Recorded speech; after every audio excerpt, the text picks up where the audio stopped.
Woof, woofy, and again woof to all brigadiers out there. Welcome to another episode of the Bark Brigade podcast by Dogazilla magazine. Today we will talk about an important topic and offer you a guide to help all families that owns a dog or other pet. Thank you so much for having me. I'm really excited to dig into this. Oh, absolutely, because, I mean, if you think about it, imagine taking a wolf, right? Like an actual apex predator that used to take down moose during the Ice Age. Right, a massive animal. Exactly. And we've selectively shrunk it down over thousands of years until, its brain, its prey drive, its teeth, all of it just perfectly fits inside a canvas tote bag. It really is a biological marvel when you frame it like that. It's totally wild. Yeah. And so that brings us to the mission for today's deep dive. We are looking squarely at this absolute explosion in the popularity of tiny dog breeds. Yeah, and what's fascinating here is that we aren't just looking at, a passing trend in cute pets. This is a massive global shift in human-animal living dynamics.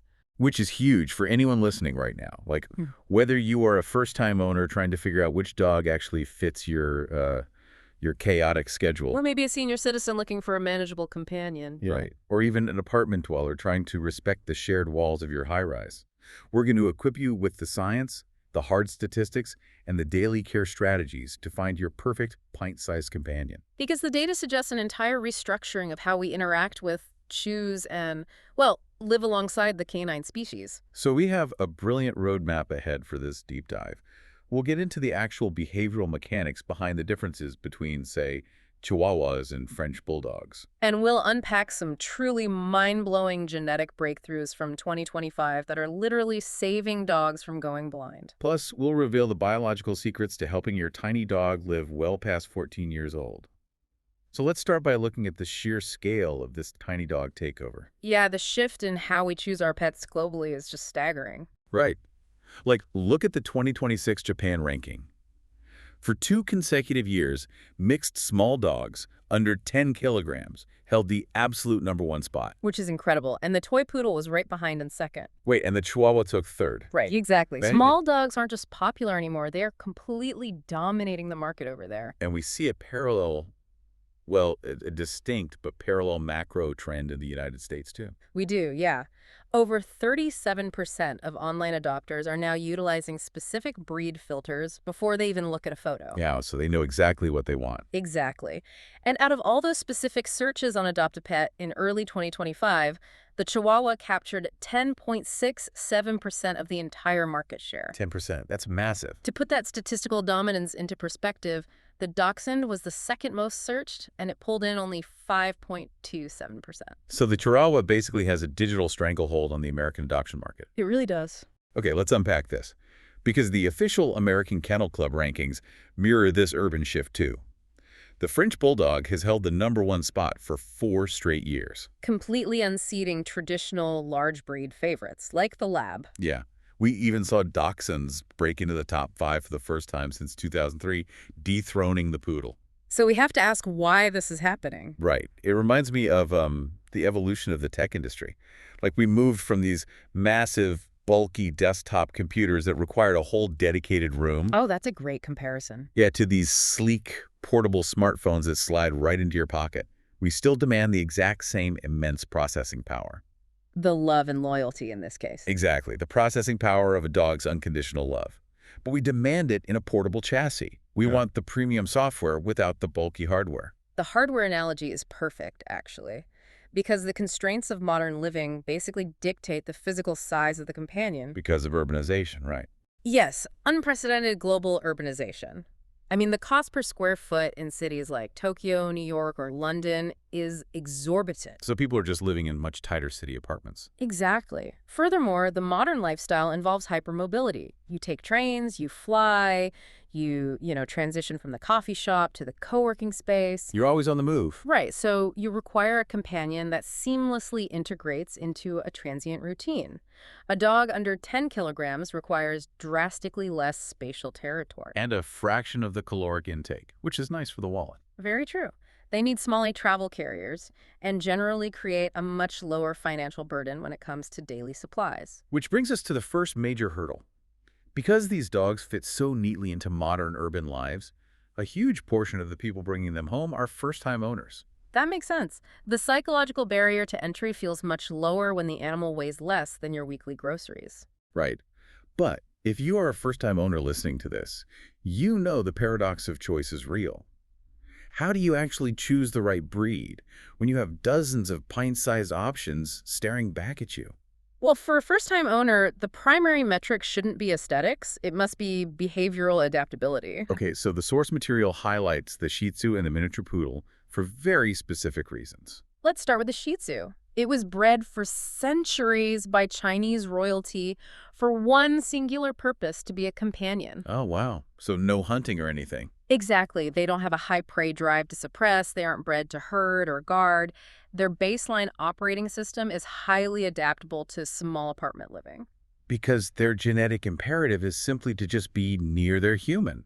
Precisely. But what if you're a family that wants to be more active? Like maybe you want to hike on the weekends, play fetch in the park, or teach complex agility tricks. That's where the Shih Tzu might tap out. Right, and that's where the miniature poodle comes in. Yes. They have this incredible high intelligence and trainability. You're essentially getting the brain of a working retriever packed into a tiny, curly-haired body. That's a great way to put it. And, we shouldn't overlook the biological advantage of mixed breeds here. Like we saw in the Japan data, mixed small breeds under 10 kilograms are immensely popular. Right, accounting for roughly 40% of new dogs in some global markets. So, from a biological standpoint, why is a mixed breed a phenomenal option for a beginner? It comes down to the mechanics of hybrid vigor. Okay, let's unpack this. Hybrid vigor or heterosis. This is where the offspring of two different breeds actually shows enhanced biological function compared to their parents, right? Precisely. Purebred dogs, by definition, come from a closed gene pool. Over generations, recessive genetic mutations that cause health issues can become concentrated. Oh, I see. So when you mix two distinct breeds, you introduce a massive influx of genetic diversity. Exactly. The dominant, healthy genes from one breed often mask the recessive, problematic genes of the other. Which is huge for a first-time owner. This diverse genetic baseline often translates to a more robust immune system. And potentially fewer inherited breed-specific health crises, which really lowers those unexpected veterinary bills. Wait, if mixed breeds have this incredible biological shield of diverse genetics, why are people still so fiercely, almost aggressively loyal to purebreds? That's a really good question. Like, why are they specifically typing French Bulldog into the search bar instead of just adopting a healthy, mixed, small dog? It really comes down to the human craving for predictability in a chaotic world. Predictability, okay. When people choose a purebred, they are purchasing a highly specific, predictable set of behavioral and physical traits. To slot seamlessly into their highly structured modern lives. Right. If you live in a complex environment, an unpredictable dog is a liability. Oh, that makes total sense. This need for predictability is exactly why specific demographics lean heavily on purebreds.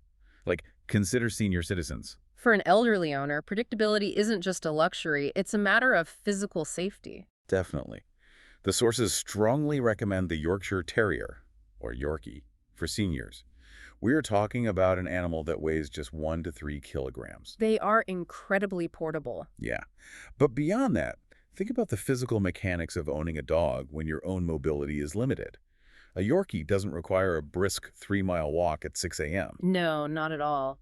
Their daily physical exertion needs can be met with a short stroll around the block or even just playing in a living room. And the physical management is crucial, right? Wow. If a large dog pulls on a leash, it can easily cause a fall or a fracture for an elderly owner. Exactly. A 2-kilogram Yorkie simply cannot generate enough kinetic energy to pull an adult off their feet. That's such a good point. Right. Plus, the Yorkie possesses a single coat of hair rather than a double coat of fur. Right, which means they don't have massive shedding blowouts that require intensive vacuuming. So another physical strain is removed. While they do require regular gentle brushing to prevent matting, many seniors find the tactile routine of grooming that silky coat to be a highly soothing, daily bonding experience. And it actually lowers their own blood pressure. It does. Now, if you shift the environment from a quiet suburban home to a bustling, dense city apartment, the priority changes completely. Oh, absolutely. If you're living in a high-rise right now, your priority isn't just the space inside your unit, it's the shared walls. You need a dog with a low-bark drive. The vocalization aspect is critical. The best gentle, low-vocal breeds identified for this exact environment are the Cavalier King Charles Spaniel, the Pug, the Boston Terrier, and the Bichon Frise. Because barking is a self-rewarding behavior in many breeds, historically bred to alert the pack to intruders. But in the Cavalier King Charles Spaniel, generations of selective breeding for lap companionship have significantly dampened that alert barking instinct. Right, they are far more likely to just observe a noise in the hallway than sound the alarm. And we can't forget about allergy sufferers in these small spaces. If you live in a 500 square foot apartment, dog dander can quickly saturate your environment. And trigger severe respiratory responses. Yeah. The sources point out that poodles, Bichon Frises, and Maltese are excellent choices. But let's explain how this works. Because they aren't magically 100% hypoallergenic, are they? No, there is no truly hypoallergenic dog. Allergies are triggered by proteins found in the dog's saliva, urine, and dander, the dead skin flakes. However, breeds like the poodle have a tightly curled, continuously growing hair coat rather than fur that sheds in cycles. Exactly. Because the hair doesn't shed and fall out constantly, the dander stays trapped against the skin. Rather than floating into the air and settling all over your apartment furniture. Regular bathing and professional grooming physically remove the trapped dander down the drain, drastically reducing the environmental allergen load for the owner. So matching the dog's biology to the human's environment is the whole game. It really is. When you take a highly active, vocal dog, say, a tiny terrier, bred to dig and bark at rodents all day, and you lock it in a quiet, sedentary apartment for 10 hours a day, you aren't just creating a nuisance. You are creating psychological torture for the animal. Yeah. That mismatched energy has to go somewhere. And it usually results in destructive chewing, severe separation anxiety, and relentless barking. Which is why matching the right breed to the right environment is the primary mechanism we have for preventing dogs from ultimately ending up in shelters. Okay, this highlights why understanding the precise personality traits of these animals is paramount. To truly grasp the extreme behavioral divergence within the tiny dog category, we need to analyze the two absolute most popular purebreds right now. Yes. The Chihuahua and the French Bulldog. This is the ultimate personality showdown. Let's skip the basic physical descriptions. We all know what they look like. Let's get into the why of their behavior. Let's start with the Chihuahua, the feisty legend. They have this boundless boldness, often acting like they are 10 feet tall. They are fiercely loyal, but they tend to resource guard one or two chosen humans and become incredibly protective. Why are they so intense? You have to look at the world from the perspective of a creature that weighs 4 pounds. Everything is a potential predator. Oh, wow. Yeah. Their heightened reactivity, that feisty nature, is deeply rooted in survival mechanics. Their nervous systems operate on a hair trigger. Okay, so when they bond with a human, that human becomes their primary source of safety and resources. Exactly. The extreme protective behavior is an evolutionary manifestation of resource guarding. They are fiercely protecting the giant creature that ensures their survival. Contrast that with the French Bulldog, the calm companion. They are famously low energy. And more importantly for city dwellers, they rarely bark excessively. Right. Is this calmness a trained behavior, or is there a physical mechanism at play? It is heavily physiological. The French Bulldog's physical architecture fundamentally limits its behavioral output. Because of their heavy, dense musculature combined with a shortened brachycephalic airway, right? Yes. Sustained physical arousal or excessive barking is physically exhausting and sometimes dangerous for them. So their calmness is, in many ways, an energy conservation strategy dictated by their anatomy. Precisely. They are perfectly suited for crowded elevators and noisy city sidewalks, precisely because their biological threshold for initiating a highly active response is incredibly high. And you see this divergence in other popular breeds, too. You have the Pomeranian, which is this fluffy, extroverted social media star. They jumped up to the number 4 spot in the 2026 rankings. But they have incredibly fragile bones, meaning they require hyper-vigilant supervision around toddlers. Very true. Then, on the other end of the structural spectrum, you have the Dachshund, the low-riding, stubborn, courageous badger hunter. The Dachshund's anatomy tells the story of its behavior. They have achondroplasia, which is a genetic form of dwarfism that drastically shortens their limbs while leaving their spine length relatively normal. Right. This biomechanical structure allowed them to enter narrow badger sets underground. You cannot send a dog into a dark tunnel to fight an aggressive badger unless that dog possesses immense stubbornness, high prey drive, and a total lack of fear. And that historical genetic imperative for courage is still hardwired into the modern dachshund living in a high-rise today. So what does this all mean? It begs a massive question. Are Chihuahuas actually naturally aggressive and overly protective?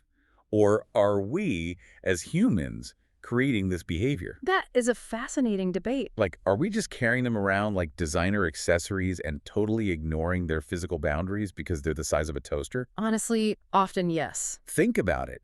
If a 70-pound golden retriever bared its teeth, growled, and lunged when someone got near its owner, we would be terrified. You would immediately hire a behavioral trainer. Exactly. But when a 6-pound Chihuahua does it, we just laugh and record a video for social media. That is the core of small dog syndrome. The dog's physical size poses no real threat to us, so humans frequently ignore their warning signs. The lip licking, the whale eye, the low growl. And when a dog's subtle communications of discomfort are consistently ignored, it realizes it must escalate to snapping or lunging to protect its physical autonomy.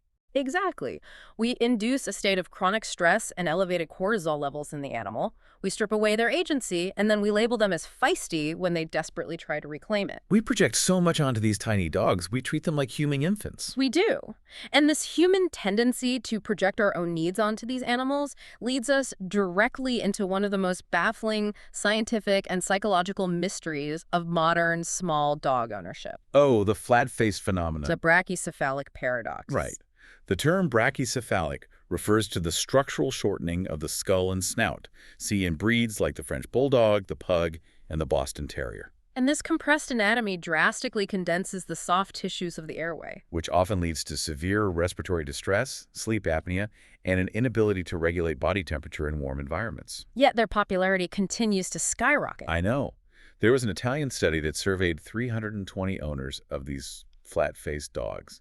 The data is absolutely wild. Despite being fully aware of the breathing issues, despite seeing the clinical problems right in front of them, 81% of these owners rated their dog's health as good to excellent.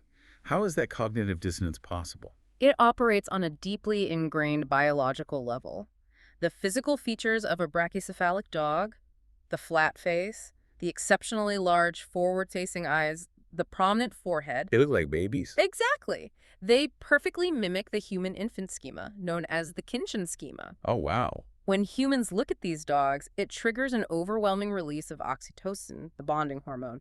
We are biologically hardwired to nurture them. Wait, so the fact that they struggle actually makes us love them more? Exactly. The researchers suggest that the vulnerability of the breed initiates a caregiving response identical to how we care for human babies. So the wheezing or snoring is often misinterpreted by the owner as a cute form of communication rather than a sign of respiratory distress. Right. Because to acknowledge the dog is suffering requires the owner to admit they intentionally purchased an animal bred for a compromised existence. Oh, man.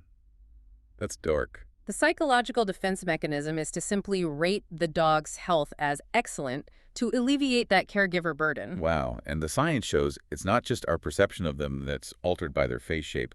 Their actual behavior is genetically linked to their skull morphology. Yes, the 2025 study. Right. A 2025 study analyzed over 5,000 dogs, and it proved that brachycephalic breeds genuinely exhibit higher calmness and higher boldness, but lower obedience. And the study explicitly stated this is linked directly to their genetics, not just how we train them. That is mind-blowing. How does that work? Well, the physical architecture of the skull dictates the shape of the brain case. When you compress the skull, you are fundamentally altering the neurological layout. So the brain is literally squished differently? Yes. The olfactory lobe is compressed, the cranial nerves are routed differently.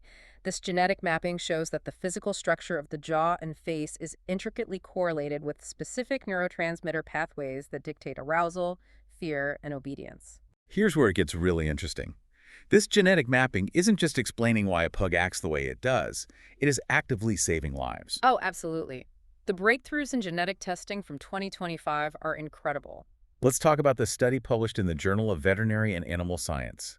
They looked at progressive retinal atrophy, or PRA, in miniature dachshunds. PRA is a devastating inherited disease where the retina gradually degrades, leading to completely preventable blindness. Right, and the mechanics of the PRA genetic testing are a triumph of modern veterinary science. Because PRA is typically a recessive trait.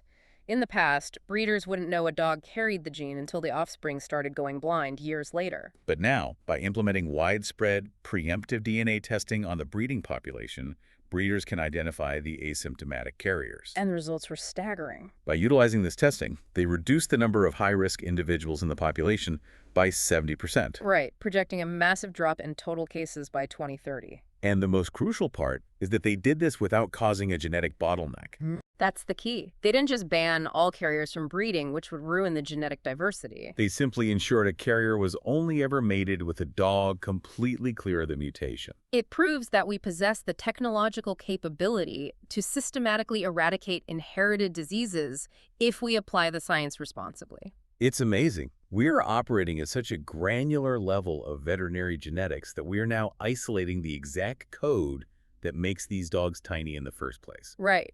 Researchers analyzing the coding variation in over 2,000 dogs discovered 2 new LCRL genetic variants linked directly to canine body size. And one of these specific variants is found exclusively in dogs under 10 kilograms. The LCRL gene essentially acts as a biological governor for skeletal development. So during the embryonic and puppy growth phases, this specific variant signals the long bones of the legs and the spine to halt elongation much earlier than in a large breed. Exactly. And by isolating the precise genes controlling the stature, geneticists provide a roadmap.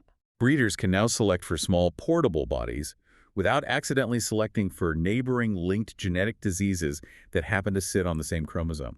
So, we have the power to map the genetics, we can breed out the blindness, we can isolate the size. But once you bring that perfectly bred, genetically tested tiny dog home, the science of their daily care is what actually determines how long they live. We need to explore the biology of maximizing the mini lifespan. Because small dogs have a distinct, undeniable biological advantage regarding longevity. They really do.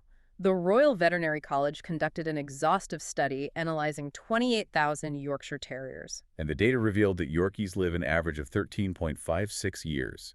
This significantly outperforms the overall average for all dog breeds, which sits at just 12 years. And Chihuahuas regularly hit 14, 15, sometimes even 16 years of age. An extra 2 to 4 years of life is massive. Biologically, why do they outlive the big dogs? Why does a Great Dane age so much faster than a Yorkie? It comes down to cellular metabolism and mechanical stress. Large breed dogs have significantly higher levels of IGF-1, an insulin-like growth factor. Okay, IGF-1. This hormone drives their rapid growth in the first year of life, but it also accelerates their cellular aging process later on. Oh, I see. Small dogs have much lower levels of this hormone, leading to a slower biological aging rate. Furthermore, consider the mechanical wear and tear. A massive body weight places relentless, decades-long stress on the joints, the cartilage, and the cardiovascular system. Right. A tiny dog carries a fraction of that mass, drastically reducing systemic stress on organs like the heart and degenerative damage to the hips and knees. But just because they age slower doesn't mean they are invincible. No, their tiny anatomy creates highly specific vulnerabilities that owners must actively manage. Let's talk about the absolute most critical intervention for tiny dogs: dental hygiene. Crucial. Absolutely crucial. Brushing their tiny teeth isn't just about making their breath smell better. It is a life-extending medical intervention. The anatomy of a small dog's mouth is a perfect storm for disease. They possess the exact same number of adult teeth as a large wolf, 42 teeth. But those 42 teeth are crammed into a jawbone the size of a walnut. Exactly.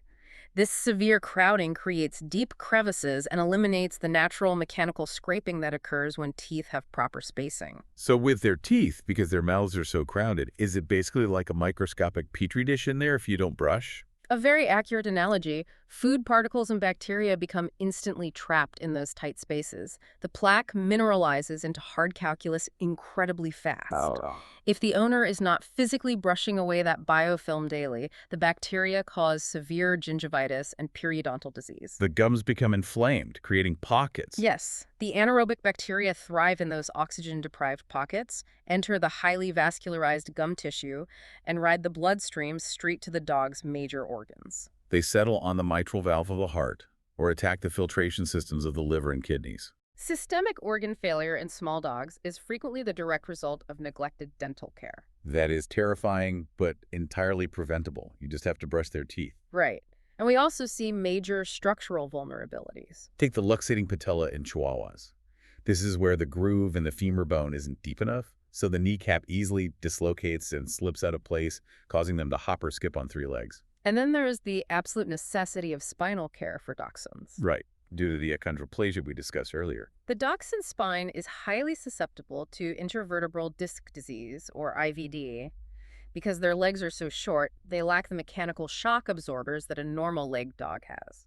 So when a dachshund jumps off a sofa, the kinetic impact of landing has nowhere to go. It travels directly into the intervertebral discs of the spine. Over time, these discs calcify, rupture, and press against the spinal cord, causing excruciating pain and potential paralysis. So owners must actively install ramps and physically stop them from jumping off furniture. Which shatters a massive illusion. The myth of the low-maintenance small dog, it's completely false. Entirely. Sure, they take up less physical space in your apartment, and they eat fewer calories, but they require highly specialized, incredibly intentional daily care. Exactly. The maintenance isn't lower, it is just shifted from physical exertion to hypervigilant management. Take house training in a city, for example. The biology dictates the schedule.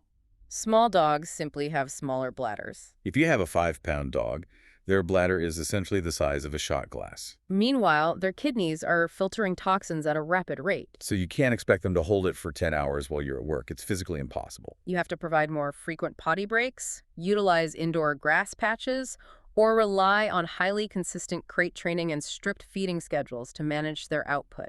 And even their daily exercise requires strategic thought. They only require about 20 to 45 minutes of physical exertion daily. But you can't just let them run aimlessly. You can utilize indoor puzzle toys and scent work games. Because they are so intelligent, cognitive fatigue making them solve a puzzle for their food will tire out their highly clever minds and fulfill their biological drives without ever needing a suburban backyard.